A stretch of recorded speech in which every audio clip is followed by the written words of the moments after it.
Well, as we wrap things up here in 2024, that means a couple of things. The holidays are quickly approaching, and we've seen the first and last of the releases of the Elijah Craig Barrel Proof. Now it's time to subjectively discuss and rank each of the releases A, B, and C of the Elijah Craig Barrel Proof in 2024. Let's do that today on the My Bourbon Journey Whiskey Review channel.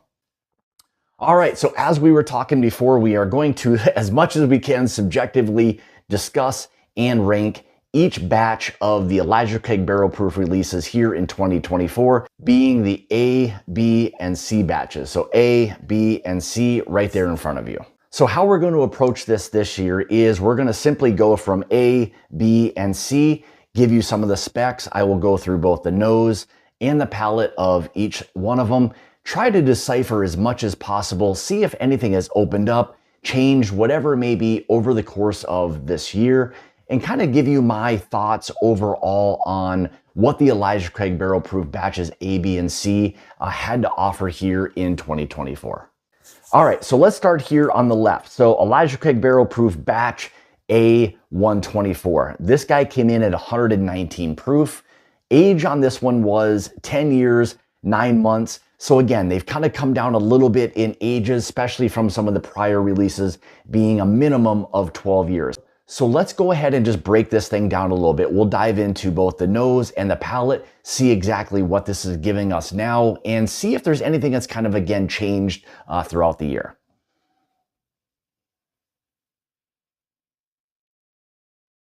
So similar to when I reviewed it back at the beginning of the year, it's very heavy on the oak, kind of leathers, tobaccos. It has more of this traditional type of nose to it. Maybe more of a medium type of fruit layer on this. Definitely getting some of that kind of rickhouse feel, maybe even a little bit more barrel char, heavier oak char on this on the nose. A little heavier now it feels on the peanut side. Originally kind of going back, thinking it had more of that kind of peanut butter and jelly feel.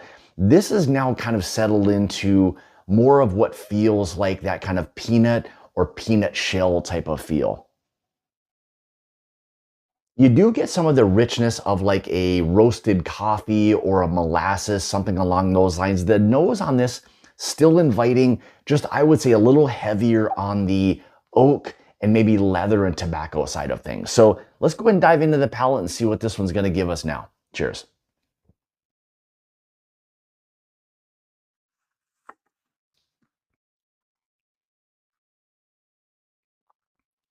So as we kind of dive into the palate here, definitely like I was getting on the nose, a really heavy, almost tannic oak feel to this.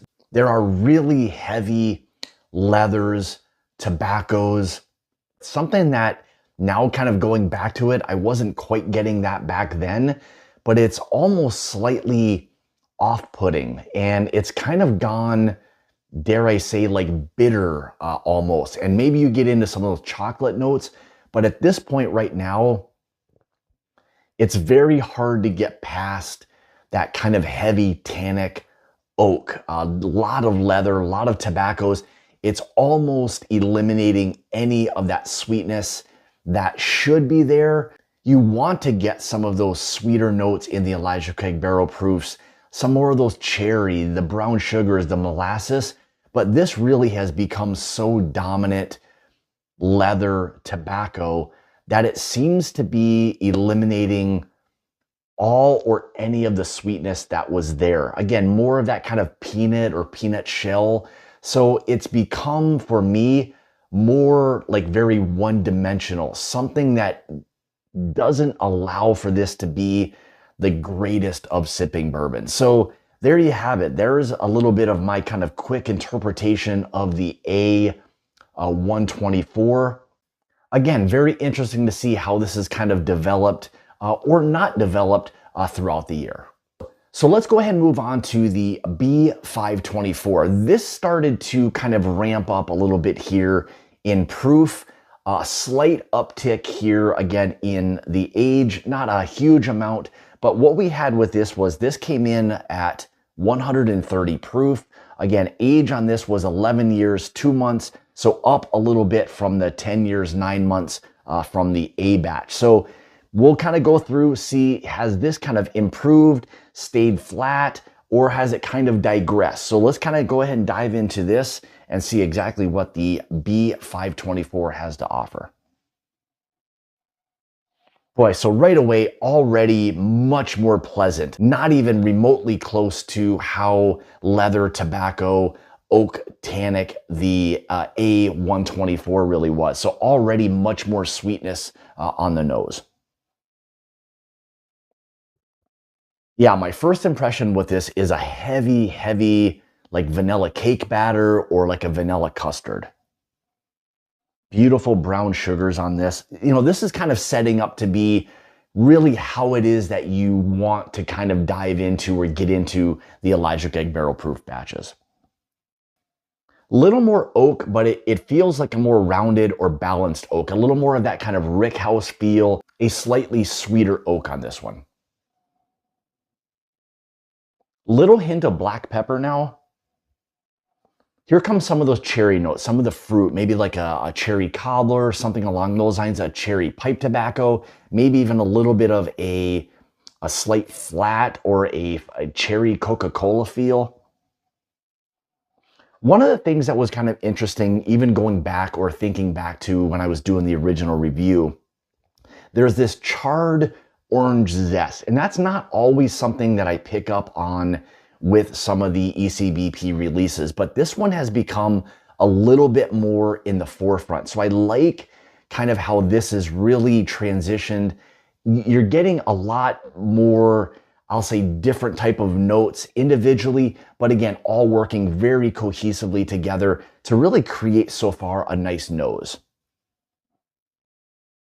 All right, more importantly, let's see how this one's kind of transitioned again, whether it's kind of digressed, stayed a little bit kind of even keel, or has this maybe even improved from the time I did the release. Cheers.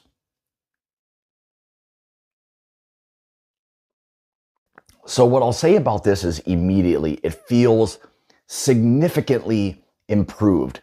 There is this beautiful oak, nice rye spice to it.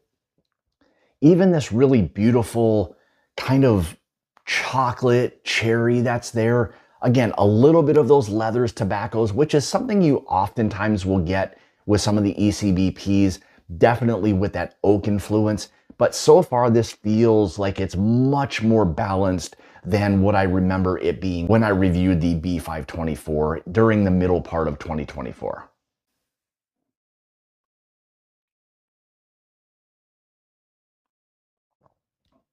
Yeah, there's this beautiful molasses, brown sugars. Again, that kind of charred orange zest is starting to kind of come to the forefront on this. So it's beautifully balanced. I mean, for me, this is kind of almost night and day from what I remember it being back when I reviewed it during the middle part of the year. So I'm really, truly enjoying kind of where this batch has gone, how it's opened up a little bit. And again, this is just proof of how a whiskey or a barrel proof whiskey can change with a little bit of time. Now, again, going back to the A batch, that seemed to kind of stay exactly from what I remember and not something I really was digging, and now something I really wasn't enjoying very much. But now kind of shifting again back to the B batch, I think this has opened up beautifully. I think you've got much better balance. It's more cohesive, a lot of different things. Love that little hint of that kind of charred orange zest that it has in it. So really like what that's kind of doing to the overall profile as well.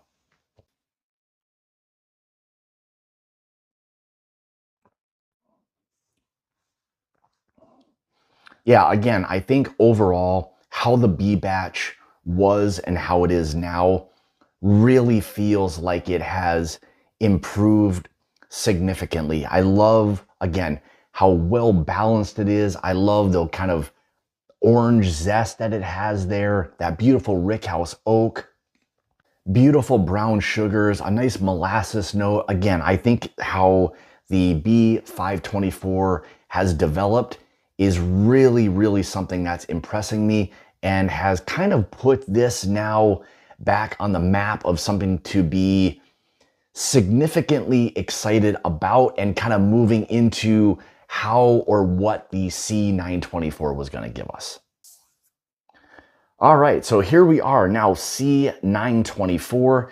This guy came in very close to what the B batch was at 130. This now coming in at 129 proof, aged 11 years right on the dot. So a slight tick down in age from the B batch being 11 years, 2 months. This kind of now gone down to 11 years. Now, again, with that being said, all of these are now stated as the minimum aged whiskey within that blend. So we have to still always consider that. These are still great aged bourbons and more than likely do have older whiskeys within these blends. So again, the C924 came in at 129 proof and age stated as 11 years. So let's go ahead and dive into the nose and see what this one's kind of now giving us. Boy, so right away, this big, bold amount of oak, sweet, rich rickhouse oak on this one. Beautiful, like kind of warm caramel notes. Not something I was getting on either the A or B as much of the caramel, but this seems to be significantly kind of in the forefront. Again, a little bit more like I was getting on the B batch, this kind of Coca-Cola or like a flat cherry Coca-Cola note. Again, beautiful brown sugars. Molasses, really nice kind of vanilla custard notes. Some leathers, tobaccos, but again, not even remotely close to having the same effect as what the A batch was, where that was extremely heavy leathers, tobacco, this drying, more tannic oak. This is the complete opposite of that. You're getting much more sweetness. Again, there's that rickhouse effect to it, but with that extra sweetness that's there.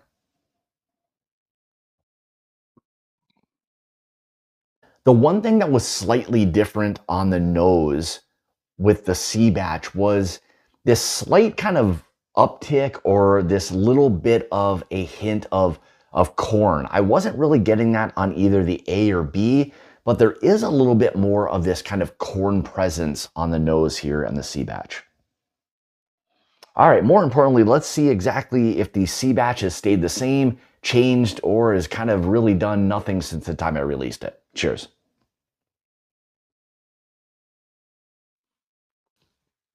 So very much right away, like the nose. Again, this beautiful rickhouse oak. This feels slightly brighter than the A and B batch for whatever reason. I don't know if it's because the spice is kind of kicking in a little bit more on this one. Again, the oak is there, but again, it feels a little brighter. The proof is definitely there. It doesn't feel significantly different, honestly, than either the A or B, all the way from 119 to 129, 130 with the B batch. But so far, I'm not focusing heavily on the proof, even though those have been there, but it's not something where I'm having to overly focus on the ethanol part of this.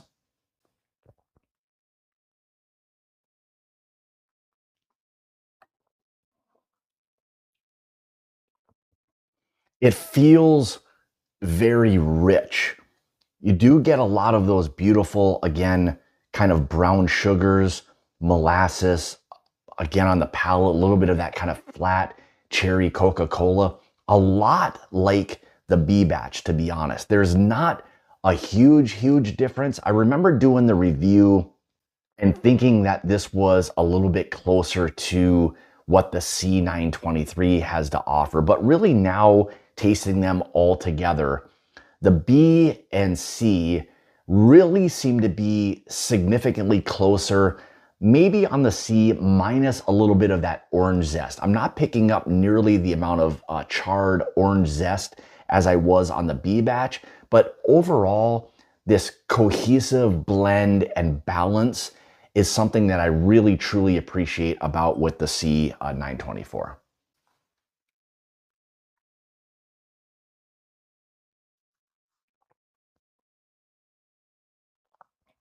Yeah, there's definitely more of what feels like a rye spice or just an overall spice factor on this.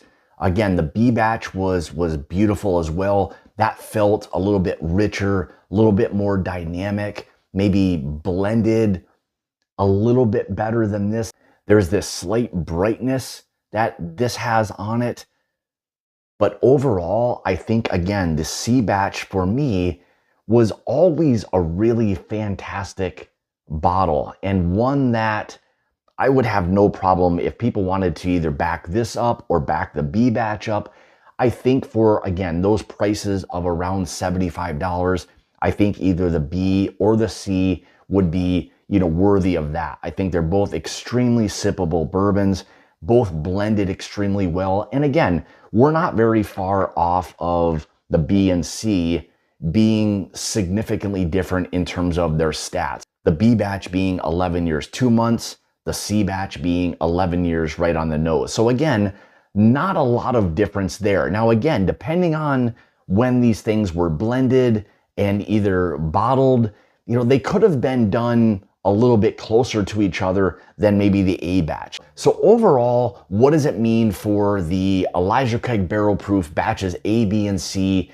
If I had to define the A, B, and C batches here in 2024 using only one word, I would maybe use consistent, as much as A was a little bit of an outlier. And what I mean by that is the A, B, and C this year felt the least talked about, meaning there wasn't a lot of people that were overly negative about A, B, and C. And at the same time, there weren't that many people that were overly excited about the A, B, and C. So if you could have a year that felt a little bit more kind of consistent, or that kind of tried and true feel, it was maybe 2024, A maybe being the outlier amongst the group. But again, when you have, or you're talking about batches that are somewhat consistent, this year kind of seems to be. And again, like I mentioned before, we didn't have an overly heavy amount of criticism or excitement or anybody overly excited about each batch. So I think when you have that within the entire year, you kind of have a little bit more of that consistency, that tried and true feel. And for me, this year feels like it kind of fell right into that category of, you weren't, again, overly excited, you weren't super disappointed. But again, if we're talking about trying to rank these, let's talk a little bit more about how or why I would put these in the particular order that I did. So if I start with my least favorite and work my way to my favorite, I'd have to probably start with my least favorite being the A batch. Again, this was 119 proof, aged 10 years, 9 months. Again, I didn't feel that it was overly consistent. I felt that it was more one-dimensional, heavier on that kind of oak and leather, never really allowed you to kind of settle in to any of the potential sweetness that it had. So for me, the A batch was significantly the outlier amongst these three releases this year. Now, this is where it got to be a little bit more difficult, and really on any given day, you could maybe even flip-flop these.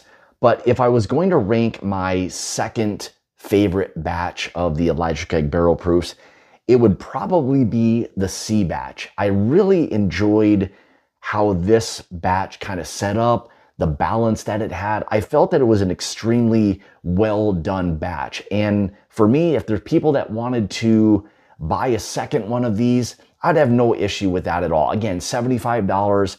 This one came in at 129 proof. Again, all barrel proof, non-chill filtered. So again, I really liked the cohesiveness that this had overall. Now, if we shift over to my favorite release of the year here in 2024 of the Elijah Craig Barrel Proofs, it would have to be the B. The B 524, which came in at 130.6 proof, aged 11 years, 2 months. Again, not a significant difference in age, but whatever this was that they did to kind of create this blend and this batch, I think they did a very good job of it being the most cohesive, the most well-rounded and best blended bourbon amongst the entire group. The one thing that was kind of the outlier that I really enjoyed was the fact that this had a little bit of that charred orange zest. So for me, again, if we're gonna rank these things, I would go my least favorite being the A124, my second favorite being the C924, and my favorite release of the Elijah Craig barrel proof batches will go to the B524. So there you have it. There are my kind of rankings, a little kind of quick synopsis and of what the Elijah Craig barrel proofs here in 2024 had to offer. So now we get excited for 2025 and what the A125 will have to offer. I think coming off of each release, there's always this anticipation or excitement for what each or the next batch is gonna bring. So next up, and the next time you see me doing anything with Elijah Craig barrel proof, it will be when I do the review of the Elijah Craig barrel proof batch A125. Thank you guys so much for tuning in today. Thank you for watching the reviews throughout the year. I greatly appreciate it.